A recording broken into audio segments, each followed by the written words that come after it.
Hi everyone, my name is Anand Pradhan. So today I'm going to discuss about unit number 4 design, that is lecture number 35. So the contents that we are going to discuss in this video is unified modeling language. Now what is unified modeling language? So UML is nothing but a graphical notation for expressing object oriented design. So when we are designing an object oriented program, to represent that in a graphical notation we use UML. So it is called as a modeling language. So in this we have a class diagram. So class diagram of an UML is a central piece in a design model. So this diagram will describe the classes that will be used in the design. So as you know, the class is nothing but an abstract data type. So the class diagram defines the classes that will be existed in the systems. So class will define the key fields and methods in the classes. Also, the class diagram contains association between the classes. The type of association exists between different classes. There are relationships. Subtype, supertype relationship. So class may form subtypes giving hierarchies for using polymorphism. So the class diagram can represent these hierarchies also. The class itself is represented as a rectangular blocks, so which is divided into three areas. So the first part, this top part, gives the class name. The middle part lists the key attributes. Okay, key attributes are fields of the class, and these attributes are the stakeholders for object of the class. And the last, that is the bottom part, lists the methods or operations of the classes.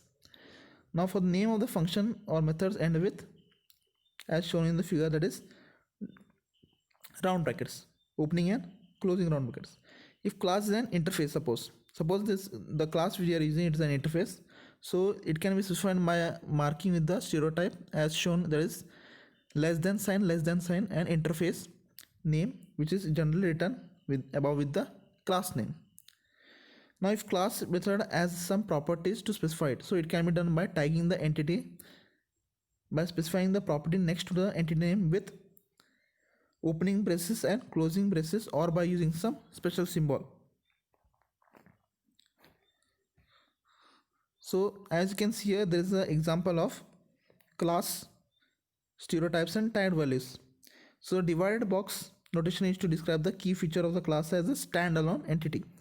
Okay, so you can see here Q is the name of the class. Okay, so the front is nothing but a member.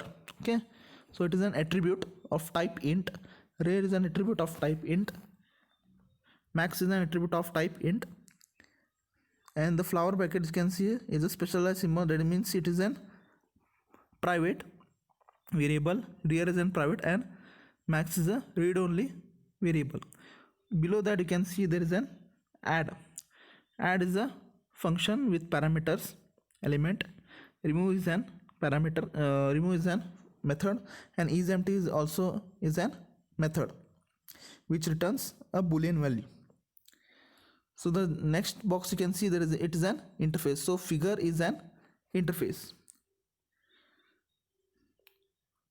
Now the generalization relationship is specified by having arrows coming from subclass to the superclass with the empty triangle shaped arrowhead touching the superclass. If you want to show the relationship between superclass and subclass, we can show the using empty triangle. Now when there are multiple subclasses of a class, this may be specified by having one arrowhead on the superclass and then drawing line from this to the different subclasses. Now the discriminator is used for specialization relationship and can be specified by labeling the arrow. So an example of how this relationship is modeled in UML is as shown in the next slide. So as you can see here, IITK person, okay, so it is a superclass. Under this there are two subclasses, the student and employee. Okay, so IITK person represents all the people belonging to IITK, so which are divided into two subclasses, student and employee. Now students have two subclasses, you can see here, the undergraduate and postgraduate, which require some different attributes. Employee class has subtypes, okay, representing the faculty, staff and research staffs. Another common relationship is association, which allows objects to communicate with each other, that is So an association between two classes means the object of one class needs some service from objects of other class. Now the relationship is in that object of both the classes can use services of others. Now another type of relationship is a part-whole relationship. So which represents the situation when object is composed of many parts. So this situation occurs for aggregation. So it means object of a class is contained inside object of another class. Now for aggregation, the class which represents the whole is as shown at the top, and line emanating from the little diamond connecting to the class represents the parts. Now here you can see example of an aggregation. An object of IITK person, okay, type contains two objects of type address representing the permanent address and current address. So it also contains an object of type biometric information which keeps information like person, picture and signature. Okay, so as these objects are common to all people, they belong to the parent class. Okay, an IITK person is allowed to take some advances from the institute to meet expenses for travel, medical history, etc.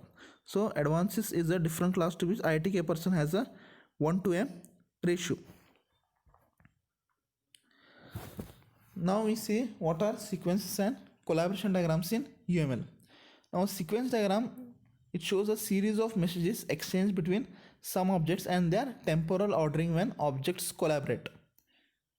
So what is the meaning of sequence diagram is how the messages are exchanged between different objects. Now sequence diagram is generally drawn to model the interaction between objects. So all the objects that participate in interaction is as shown at the top as boxes with object names. For each object, a vertical bar representing its lifeline is drawn downwards.